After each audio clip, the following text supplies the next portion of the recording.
Bien, dans cette vidéo, donc, on va voir une nouvelle explication du commerce international. Donc là, on cherche à répondre à la question pourquoi est-ce que les pays échangent entre eux, pourquoi est-ce qu'il y a des importations et des exportations.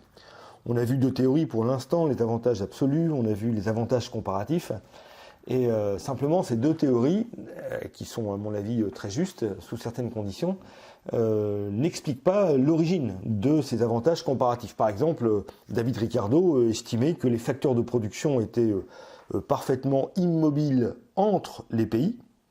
Il avait un argument qui était plein de candeur, il disait on quitte difficilement ses amis. Donc il estimait qu'à l'intérieur des pays, les facteurs de production peuvent être très mobiles, mais entre les pays, ils étaient parfaitement immobiles.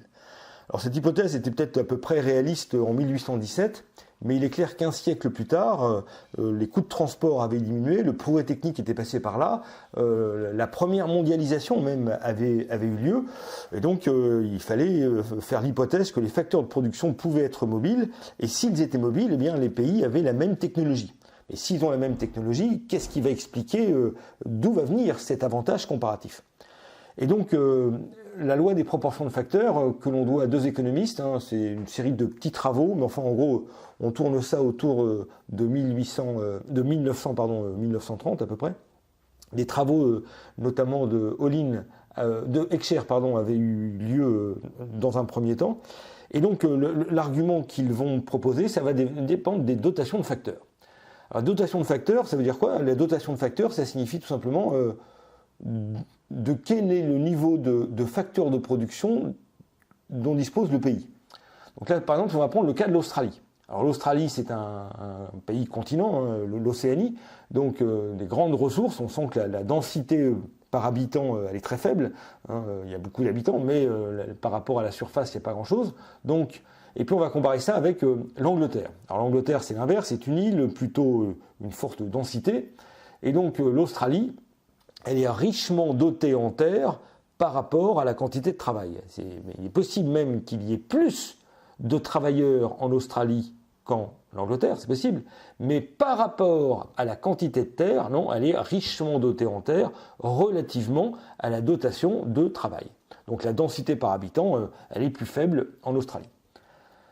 Conséquence, le prix relatif de la terre est faible. Comme la terre est abondante en Australie, le prix relatif, alors relatif par rapport au travail, le travail qui est un autre facteur de production, dans cet exemple vous l'avez compris, il y a deux facteurs de production, le travail et la terre, donc là le prix relatif de la terre est faible, en gros ça coûte moins cher d'acheter quelques hectares de terre en Australie que d'acheter le salaire des travailleurs, que d'acheter ou de louer la force de travail des travailleurs.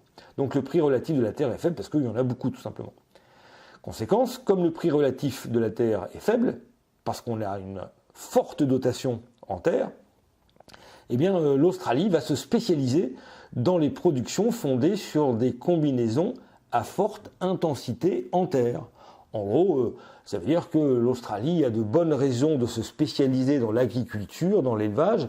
Si vous voulez, c'est un peu comme si on disait on sait d'où vont venir les avantages comparatifs, alors qu'avec Ricardo, ils sont donnés, on a l'impression qu'ils tombent un petit peu du ciel.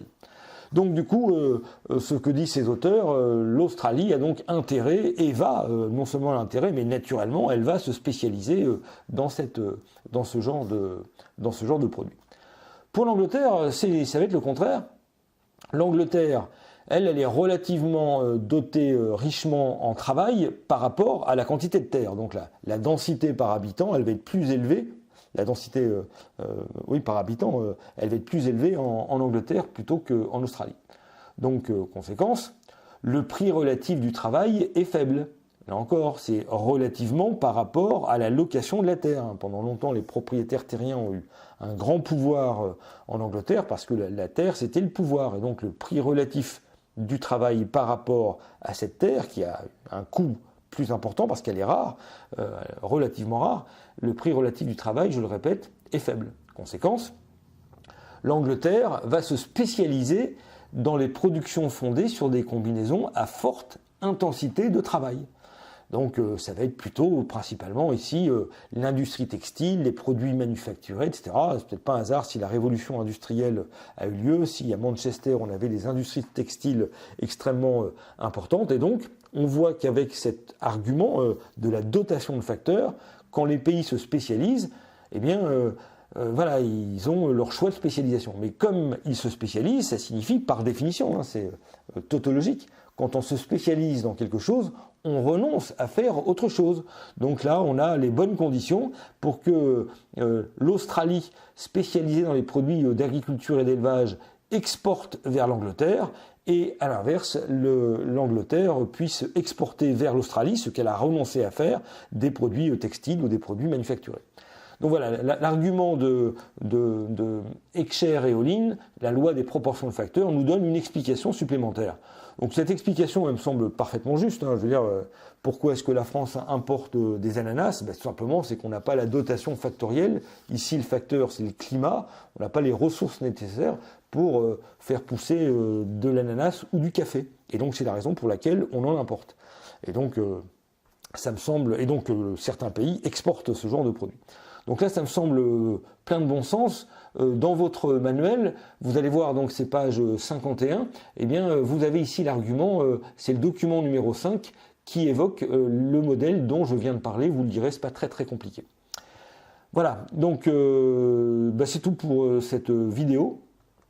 On se retrouvera pour très bientôt pour une autre vidéo qui va porter sur peut-être la dernière théorie du commerce international.